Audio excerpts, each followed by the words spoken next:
Hello, boys and girls. Today we're going to be adding a little bit of art to science, and we are going to draw the water cycles today. So the first thing that we are going to draw is the sun. We're going to draw the sun over here.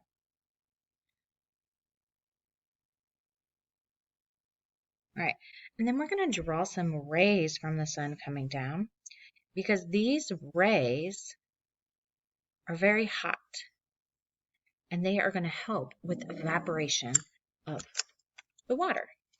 So I'm going to stop and pause and color in my sun. So you color your sun and then unpause the video when you're ready to go. Now that we have our sun and its rays are coming down, we're going to draw some land. So right here, I drew like a brown area just for some land.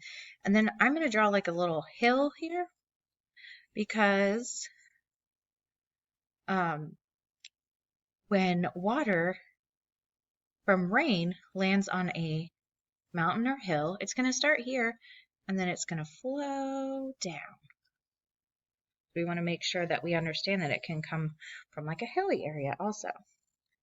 So here's a little pond on my hill, and the water is going to come down. I'm going to make a little stream flow downhill. So then I'm going to stop and I'm going to pause the video and color this in. I'm going to color my hill blue. I'm going to color my water that's coming down, or my hill green, sorry. My water that's coming down blue, some blue water down here. This will be like my river or ocean, and then some brown right here for the ground. So I'm going to go ahead and pause the video and then unpause when I'm ready. And if you need to wait to see what I'm doing, just keep watching. So if you were waiting to see how I colored mine, here it is. And if you still need to color, go ahead and pause the video so that you can add your colors. So the first part of our water cycle is evaporation. So there's water down here in our ocean or river, and the sun is going to heat up this water, and the water is going to start to evaporate. So the sun is going to heat up our water, and it's going to start to evaporate. And you can't see this happen. If you did your water in a bag experiment, you'll be able to see this happen at your house. It's almost like it disappears. So we're going to label these arrows evaporation. Evaporation.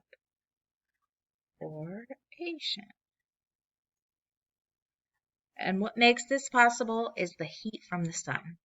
So it heats up the water and the water turns into water vapor. So right here, this is water vapor that we learned about in our matter unit. All right, so the water vapor is going to come up and form some clouds. So I'm going to draw some clouds in the sky. And I want to make this a little bit fun. And I had some cotton balls around the house. So I'm going to use some cotton balls for my clouds. But if you don't have cotton balls, you can just totally color with marker, or maybe you have paints and you want to make this project a little bit more exciting. So I'm going to draw 2 clouds here. And I'm going to put one like right here. And in 4th grade, you will learn that the cloud I'm drawing right here is called a cumulus cloud. They're flat on the bottom, and sometimes you see them in the sky and they look like crazy shapes, like a bunny or a dinosaur. And then when they get bigger, they start to go together and they make storm clouds, which are called cumulonimbus clouds. You also might have some of these clouds in the sky. They look wispy. Those are called stratus clouds. Or sorry, cirrus clouds. So the next thing I'm going to do is I'm going to take some cotton balls and I'm going to cover up my clouds. Because I like to see that they're white and puffy. And they're full of water droplets. And once there's too many water droplets in this cloud, it gets too full and it lets out precipitation. But first, the water particles have to condense. So the water particles are coming together, and they are making a cloud. The water particles made this cloud. So as they get more and more water particles, they get bigger and bigger, and then they get so full that they have to let some of the water out. And you can watch my rain experiment to see that happen. All right, so up here, when the droplets come together, we call that condensation. So condensation is when they condense. Condense means we come together and we make a cloud.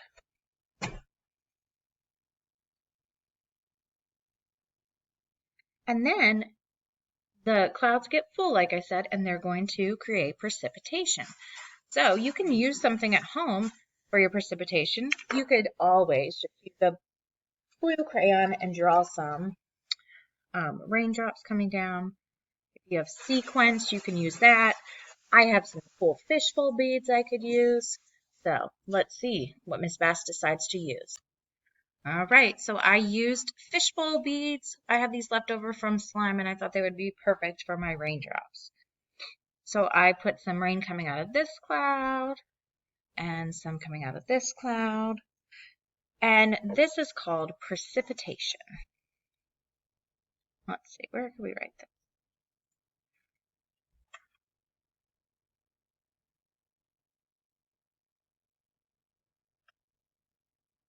And we will learn later on that rain is not the only type of precipitation we could have.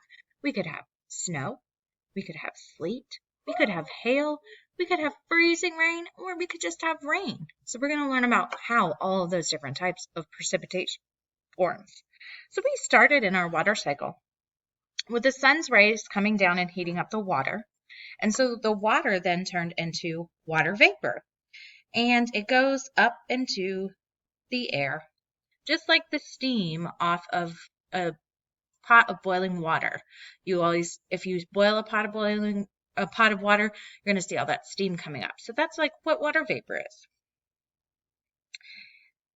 is. So it turns into a gas, and then the water vapor rises high up into the sky.